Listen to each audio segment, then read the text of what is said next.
ತಾಲೂಕಿನ ಗುಡೇಮಾರನಹಳ್ಳಿ ಬಳಿ ತಡರಾತ್ರಿ ಒಂದು ಅಪಘಾತ ಆಗಿರುವುದು. ಅದರಲ್ಲಿ ಬೈಕ್ನ ಸವಾರ ಯುವಕೊಬ್ಬ ಸಾವನ್ನಪ್ಪಿದ್ದಾನೆ. ಆದರೆ ಈಗೊಂದು ಗಂಭೀರ ಆರೋಪ ಕೇಳಿ ಬರ್ತಾ ಇರುವಂತದ್ದು, ಅದು ಮಾಜಿ ಸಚಿವ ಎಚ್.ಎಂ. ರೇವಣ್ಣ ಅವರ ಪುತ್ರವರ ಕಾರು, ಆ ಕಾರ್ ಡ್ರೈವ್ ಮಾಡ್ತಾ ಇದ್ದು ಮಗ ಅಂತೇಳಿ ಒಂದು ಆರೋಪ ಕೇಳಿ ಬರ್ತಾ ಇದೆ.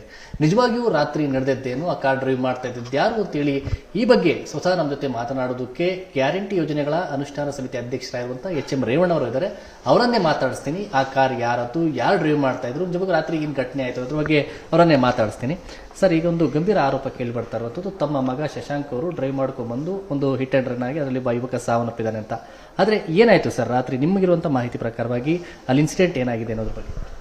ನೆನ್ನೆ ದಿವಸ ನನ್ನ ಮಾಗಡಿಯ ತೋಟದ ಮನೆಯಲ್ಲಿ ದೇವಿ ಪೂಜೆ, ಅಂದರೆ ನಮ್ಮ ಮನೆಗೆ ಒಳ್ಳೆಯದಾಗಲಿ, ನಮ್ಮ ಸಂಸಾರಕ್ಕೆ ಒಳ್ಳೆಯದಾಗಲಿ ಅನ್ನೋ ದೃಷ್ಟಿಯಿಂದ ಒಂದು ದೇವಿ ಆರಾಧನೆ ಪೂಜೆ ಮಾಡಿಸಿದ್ವಿ. ಭಾಳ ಜನ ಸೇರಿದ್ವಿ. ನಾವು ಆತ್ಮೀಯರು, ಸಂಬಂಧಿಕರು, ಸ್ನೇಹಿತರು ಎಲ್ಲ ಸೇರಿ ಒಳ್ಳೆ ಪೂಜೆ ಆಯಿತು. 6ರಿಂದ 10:30ವರೆಗೂ ಪೂಜೆ ಆಯಿತು. ಆಮೇಲೆ ಊಟ ಮಾಡಿ ಅರ್ಚಕರನ್ನೆಲ್ಲ ಕಳಿಸಿ ವಾಪಸ್ ಬೆಂಗಳೂರಿಗೆ ಬರೋಕ್ಕೆ ಹೊರಟ್ವಿ. ಆ ಸಮಯದಲ್ಲಿ ಮುಂದಿನ ಕಾರಿನಲ್ಲಿ ನನ್ನ ಮಗ, ನನ್ನ ಸೊಸೆ, ನನ್ನ ಮೊಮ್ಮಗಳು ಮತ್ತು ನಮ್ಮ ಬೀಗರು ಕಾರಿನಲ್ಲಿ ಡ್ರೈವರು ಹೊರಟಿದ್ದಾರೆ. ಇದರ ಗುಡಮಾರಳ್ಳಿಯಿಂದ ಟೋಲ್ಗಿನ ಮೊದಲು ಒಂದು ಘಟನೆ ಆಗಿದೆ. ಏನಪ್ಪ ಅಂದರೆ, ನಮಗೆ ಮಾಗಡಿಯಿಂದ ಬರ್ತಕ್ಕಂಥದ್ದು ನಮ್ಮ ಕಾರು, ಆಪೋಸಿಟ್ ಬಂದಂಥ 2 ವೆಹಿಕಲ್ಗಳು, 2 ವೀಲರ್ಸು ಜೋರಾಗಿ ಬರೋ ಸಂದರ್ಭದಲ್ಲಿ ಅವರಿಬ್ಬರು ಟಗ್ ಆಫ್ ಮಾಡ್ಕೊಂಡು ಬಂದು ನಮ್ಮ ಗಾಡಿಯ ಬಲಭಾಗದಲ್ಲಿ ಅವರ ಬಿದ್ದು ತಗಲಿಗೆ ಏಟಾಗಿ ಅವರು ಪಾಪ ಸಾವನ್ನಪ್ಪಿದ್ದಾನೆ. ಸಾವನ್ನಪ್ಪಿರತಕ್ಕಂಥದ್ದನ್ನು ನಾನು ಆ ನೋವಿಗೆ ನಾನು ಕೂಡ ಸಂತಾಪನ ಸೂಚಿಸ್ತೇನೆ. ಅದು ಆಗಬಾರ್ದಾಗಿತ್ತು. Accident is an accident. But ಈ ಆರೋಪ ಏನಿದೆ, ನನ್ನ ಮಗ ಗಾಡಿ ಹತ್ತನೇ ಓಡಿಸ್ತಿದ್ದ, ಆಮೇಲೆ ಅಲ್ಲಿಂದ ಹೊರಟ್ಬಿಟ್ಟ, ನೋಡಿಲ್ಲ ಅಂತಕ್ಕಂಥದ್ದು ನಾನು ಟಿ ವಿನಲ್ಲಿ ನೋಡಿದೆ. ಆದರೆ ವಾಸ್ತವಾಂಶ, ನನ್ನ ಹತ್ರ 4 ಗಾಡಿ ಇದೆ, 4 ಜನ ಡ್ರೈವರ್ ಇದ್ದಾರೆ. ಆತ ನಾಗರಾಜ್ ಅನ್ನೋನು ಪರ್ಮನೆಂಟ್ ಡ್ರೈವರನ್ನೇ. ಅವನ್ನೆಲ್ಲ ಕೆಲಸಕ್ಕೂ ಅವನೇ ಓಡಾಡೋದು. ನೆನ್ನೆನೂ ಆತನ ಜೊತೆಯಲ್ಲಿ ಬಂದಿರತಕ್ಕಂಥದ್ದು. ಒಂದು ನೋವಿನ ಸಂಗತಿ ಅಂದರೆ, ಆಕ್ಸಿಡೆಂಟ್ ಆದಂಥ ಸಂದರ್ಭ, ಆ ಏಟಾದಂಥ ಸಂದರ್ಭದಲ್ಲಿ ಈತ ಮಗು ಮತ್ತು ಹೆಂಡತಿ ಇದ್ದಿದ್ದರ ಬೈಕ್ಗೋಸ್ಕರ ಆ ಜಾಗದಲ್ಲಿ ನಿಂತು ನೋಡಿದಾಗ ಮುಂದಕ್ಕೆ ಬಂದ, ಅದನ್ನು ಎದುರಿಸ್ತಾರೆ ಮುಂದೆ ಬಂದಿದ್ದಾರೆ. ಗ್ರಾಮೀಣದಲ್ಲೆಲ್ಲ ಗಲಾಟೆ ಆಗ್ಬೋದು ಅಂತ. ಅದನ್ನು ಬಿಟ್ಟರೆ ಏನೂ ನಡೆದಿಲ್ಲ. ವೆಹಿಕಲ್ ಕೂಡ ಸರೆಂಡರ್ ಮಾಡಿದೆ, ಡ್ರೈವರ್ ಕೂಡ ಹೋಗಿ ರಿಪೋರ್ಟ್ ಮಾಡ್ಕೊಂಡಿದ್ದಾನೆ. ಇದು ನಡೆದಂಥ ಘಟನೆ. ಇದಕ್ಕೆ ಅವ್ರ ರೇವಣ್ಣನ ಮಗ ಆಗಿರೋದೇ ತಪ್ಪಲ್ಲ, ಅಥವಾ ಆಕಸ್ಮಿಕ ಅದು ಏನು ಗೈನ್ಗಾಗಿ ಯಾರು ಹೊಡಿಬೇಕಾದ್ದಲ್ಲ, ಅಥವಾ ಆ ಥರ ದುರ್ನಡತೆನೂ ಅಲ್ಲ. ಒಬ್ಬ ಒಳ್ಳೆ ಸುಸಂಸ್ಕೃತವಾಗಿ ನಡ್ಕೊಂಡಿರುವಂಥದ್ದು ಯಾರನ್ನೇ ಕೇಳಿದ್ರು ಗೊತ್ತು. ಆ ರೀತಿ ಯಾವುದೇ ಹಿಂದಿನ ಘಟನೆಗಳೆಲ್ಲ ಮುಂದೆ ಆಗೋದು ಇಲ್ಲ.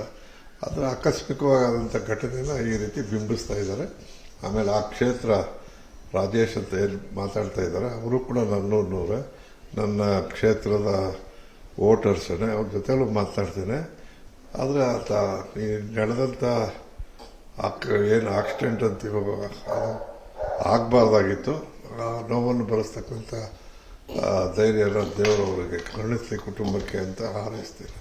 ಸರ್, ತಮಗೆ ಇನ್ಸಿಡೆಂಟ್ ಬಗ್ಗೆ ಯಾವಾಗ ಗೊತ್ತಾಯಿತು? ಅಂದರೆ ತಮ್ಮ ಮಗವರೇ ಫೋನ್ ಮಾಡಿ ಈ ಥರ ಇನ್ಸಿಡೆಂಟ್ ಆಯ್ತು ಅಂತ ಹೇಳಿದ್ರೆ, ಅಥವಾ ಅವ್ರ ಮೂವ್ಮೆಂಟ್ ಆದ್ಮೇಲೆ ಮತ್ತೆ ನೆಕ್ಸ್ಟ್ ನಾನು ಮಾಗಡಿಯಿಂದ ಹೊರಟು ಮುಂದೆ ಅವ್ರು ಬಂದರು. ನಾನು ಒಂದು 10 ನಿಮಿಷದಲ್ಲಿ ನಾನೇ ಬಂದೆ.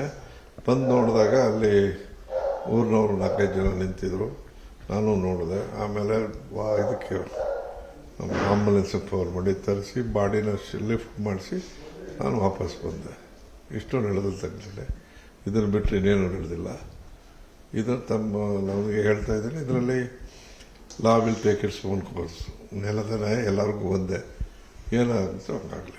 ಅಂದರೆ ನಿಮ್ಗೆ ಪರ್ಮನೆಂಟ್ ಡ್ರೈವರ್ ಯಾರು ನಾಗರಾಜ್ ಅವರು, ಅವರೇ ನಿಮ್ಮ ತಮ್ಮ ಮಗನ ಕಾರನ್ನು ಡ್ರೈವ್ ಮಾಡ್ಕೊಂಡು ಬರ್ತಾ ಇದ್ರು? ಆ ಗಾಡಿ ಡ್ರೈವರ್ ಅವನಿಗೆ ಗೊತ್ತಲ್ಲ, ಭಾಳ ದಿವಸದಿಂದ ಇದ್ದಾನೆ, ಅವನೇ ಡ್ರೈವರು.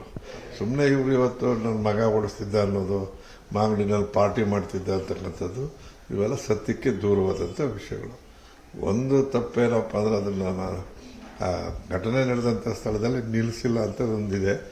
ಆತ ಭಯಪಟ್ಟಿದ್ದಾನೆ, ಹೆದರ್ಕೊಂಡಿದ್ದಾನೆ. ಮಗು ಇತ್ತು, ಹೆಂಡತಿ ಇದ್ಲು ಅಂತ ಮುಂದೆ ಬಂದಿದ್ದಾನೆ. ಆಮೇಲೆ ಮತ್ತೆ ಸೋಲೂರು ಔಟ್ಪೋಸ್ಟ್ ಗಾಡಿ ನಿಲ್ಲಿಸಿದ್ದಾರೆ. ಪೂಜಾ ಕಾರ್ಯಕ್ರಮವನ್ನು ನಿಮ್ಮ ಮನೆಯದು ಮುಗಿಸ್ಕೊ ಬರುವಂಥ ಸಂದರ್ಭದಲ್ಲಿ ಈ ಥರ ಇನ್ಸಿಡೆಂಟ್ ಆಗಿರೋದು? ನಿಜ. ಓಕೆ ಸರ್ ತಾವೇನಾದರೂ ಅವರ ಫ್ಯಾಮಿಲಿ ಜೊತೆ ಏನಾದರೂ ಕಾಂಟ್ಯಾಕ್ಟ್ ಮಾಡಿದ್ರೆ ಮಾತಾಡಿ? ಇನ್ನು ಇವತ್ತು ಅವ್ರು ದುಃಖದಲ್ಲಿ ಇರ್ತಾರೆ. ಈಗ ನಾವೇನೇ ಮಾತಾಡೋಕೆ ಹೋದ್ರೆ ಅವ್ರಿಗೆ ಅದು ಕಾಣಲ್ಲ. ಸ್ವಲ್ಪ ಆ ಕಾರ್ಯಗಳೆಲ್ಲ ಮುಗಿದ್ಮೇಲೆ ನಾನು ಮಾತಾಡಿದೆ. ನನಗೆ ಗೊತ್ತಿರೋರೆ ಅವರು ದೂರದವರಲ್ಲ, ನನ್ನ ವೋಟರ್ಸೇ, ನನ್ನ ಅಭಿಮಾನಿಗಳು. ಮಾತಾಡೋಣ, ಏನೋ ತೊಂದರೆ ಅದನ್ನೆಲ್ಲ ಮಾತಾಡಿ ಅವ್ರಿಗೆ ಏನು ಸಹಾಯ ಬೇಕೋ ಮಾಡೋಣ. ಸರ್ ನಿಮ್ಮ ಅಲ್ಲಿ ನೋಡಿರೋ ಪ್ರಕಾರ, ಯಾಕಂದರೆ ನೀವು ಬಂದು ಆಮೇಲೆ ಅವ್ರನ್ನ ಶಿಫ್ಟ್ ಮಾಡಿದ್ವಿ ಹಾಸ್ಪಿಟ್ಲಿಗೆ ಅಂತ, ಅಲ್ಲಿ ನೋಡಿರೋ ಪ್ರಕಾರ ಯಾರ್ದು ತಪ್ಪು ಅಂತ ಅಲ್ಲಿ ಅಲ್ಲಿ ಗ್ರಾಮೀಣ ಅಲ್ಲಿ ಜನ ಹೇಳುವಂಥದ್ದು ಅಂದರೆ ರಾತ್ರಿ ಸಂಚಾರವಿಲ್ಲದಂಥ ರೋಡು ಬಿದ್ದಾದ್ಮೇಲೆ ಎಲ್ಲರೂ ನೋಡಿದ್ದಾರೆ. ಬೀಳುವಾಗ ನೋಡಿರೋರು ಇಲ್ಲ. ಆ ಎರಡನೇ ಗಾಡಿ ಯಾರು 2 ಗಾಡಿ ಕಿತ್ತಾಡ್ಕೊಂಡು ಬಂದಿದ್ದಾರಲ್ಲ, ಅಥವಾ ಫೋರ್ಸಲ್ಲಿ ಬಂದಿದ್ದಾರಲ್ಲ, ಇನ್ನೊಂದು ಗಾಡಿ ಮಿಸ್ ಆಗಿದೆಯಲ್ಲ, ಅವನ್ನಾದರೂ ಕೇಳಬೇಕು, ಇಲ್ಲ ನಮ್ಮ ಗಾಡಿಯವ್ರನ್ನ ಕೇಳಬೇಕು. ಇನ್ನೇನು ಕೇಳೋಣ, ನಮ್ಮ ಗಾಡಿಯವ್ರಂತೂ ರೋಡ್ ಬಿಟ್ಟು ಆಚೆಗೂ ಹೋಗಿದ್ದಾರೆ ಲೆಫ್ಟ್ ಸೈಡಲ್ಲಿ. ಅಷ್ಟು ಹೋದ್ರೂ ಇವ್ರು ಹೋಗಲ್ಲಿ ಬಿದ್ದಿದ್ದಾರೆ. ತಪ್ಪೇ ಯಾರ್ದು ಅನ್ನೋದನ್ನು ಇನ್ವೆಸ್ಟಿಗೇಷನ್. ಇದಿಷ್ಟು ಎಚ್.ಎಂ. ರೇವಣ್ಣವರ ಮಾತು. ಈ ಒಂದು ಕಾರನ್ನು ಡ್ರೈವ್ ಮಾಡ್ತಾ ಇದ್ರು ನಮ್ಮ ಚಾಲಕ, ಇದು ಒಂದು ಪರ್ಮನೆಂಟ್ ಆಗಿ ಬರ್ತಾರೆ, ಅರೇವು ಚಾಲಕ ಇದು ನಮ್ಮ ಮಗ ಡ್ರೈವ್ ಮಾಡ್ತಾ ಇರಲಿಲ್ಲ. ಆದರೆ ಇನ್ಸಿಡೆಂಟ್ ಏನಾಗಿದೆ ಆ ಬಗ್ಗೆ ಕಾನೂನು ರೀತಿಯಲ್ಲಿ ಎಲ್ಲ ಒಂದು ಇನ್ವೆಸ್ಟಿಗೇಷನ್ ಆಗಲಿ ಅನ್ನೋ ಬಗ್ಗೆ ಅವ್ರು ಹೇಳ್ತಾ ಇರುವಂಥದ್ದು. ಕ್ಯಾಮರಾ ಪರ್ಸನ್ ವೆಂಕಟೇಶ್ವರ ಜೊತೆ ಗಂಗಾಧರ್ ವಾಗ್ಟಾ, ನ್ಯೂಸ್ 18 ಬೆಂಗಳೂರು. ನಿರ್ಭೀತ, ನಿಷ್ಪಕ್ಷಪಾತ, ವಿಶ್ವಾಸಾರ್ಹ ಸುದ್ದಿಗಳಿಗೆ ಮತ್ತೊಂದು ಹೆಸರಾಗಿರುವಂತ ನ್ಯೂಸ್ 18 ಕನ್ನಡ ಈಗ ಆಪ್ನಲ್ಲೂ ಲಭ್ಯವಿದೆ. ದಯವಿಟ್ಟು ಇಲ್ಲಿರುವಂತ QR ಕೋಡ್ ಸ್ಕ್ಯಾನ್ ಮಾಡಿಕೊಂಡು ಆಪ್ ಡೌನ್ಲೋಡ್ ಮಾಡೋದಕ್ಕೆ ಮರಿಬೇಡಿ. ನಿಮ್ಮ ಬೆಂಬಲ ಹೀಗೆ ಸದಾ ನಮ್ಮೊಂದಿಗಿರಲಿ. ಧನ್ಯವಾದ.